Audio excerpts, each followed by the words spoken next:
করে এত বড় ভুল করলাম আমি? ওইরকম একটা অলক্ষণে মেয়েকে আমি কি করে নিজে হাতে এই বাড়িতে নিয়ে এলাম? না কানু, ভুল তুমি সুধাকে পছন্দ করে করনি। ভুল তুমি করেছো এত বছর এই সংসারটাকে নিজের মতো করে, মর্জি মতো, নিজের নিয়মে বাঁধতে চেয়েছো। একবার ঠান্ডা মাথায় ভাবো, সত্যিই তো তুমি যদি সেদিন জ্যোৎস্নাকে জোর করে উজ্জ্বলের সাথে বিয়েটা না দিতে, তাহলে ওর জীবনটা নষ্ট হতো না? ওর ভালোবাসার মানুষটার সঙ্গে হয়তো সুখী হতো। আপনি এতেও আমার ভুল ধরবেন? আমি তো জ্যোৎস্নার নিজের ঠাম্মি, আমি তো তার শত্রু নই। তারপরেও আপনার মনে হয় আমি তার ভালো চাইবো না? আমি এটা বলতে চাইছি না কানু, কিন্তু তাহলেও দোষারোপ তো করছেন।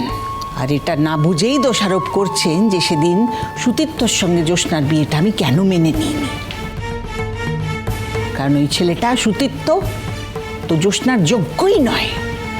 একটা বেকার, একটা বাউন্ডুলে ছেলে, যার পরিবারের কোনো ঠিক ঠিকানা নেই, সে কি করে সম্পর্কের মূল্য বুঝবে?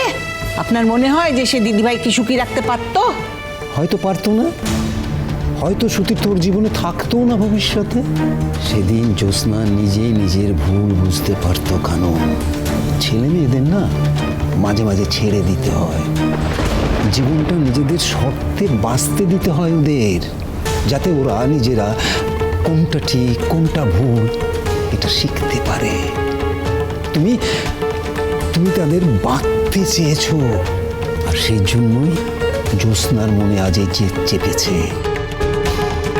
এইটা কিন্তু তোমার আটকে রাখার ফল কানুন, যার জন্য আজ এই বাড়িতে ভয়াবহ একটা ঝড় তুলছে। ঝড়। তেজ, সুধা আর তোমার কথা শোনার জায়গায় নেই।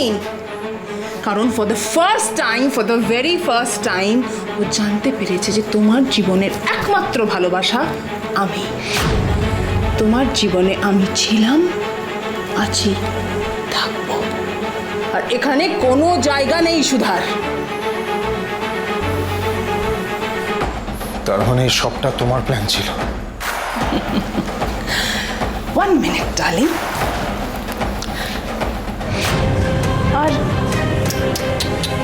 বেচারি সুধা, এত বড় শখটা ও সামলাতে পারবে কিনা কে জানে।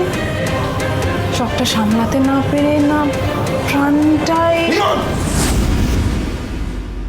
ভেবো না এত সহজে আমার আর সুধার মধ্যে তুমি ভুল বোঝাবুঝি তৈরি করতে পারবে।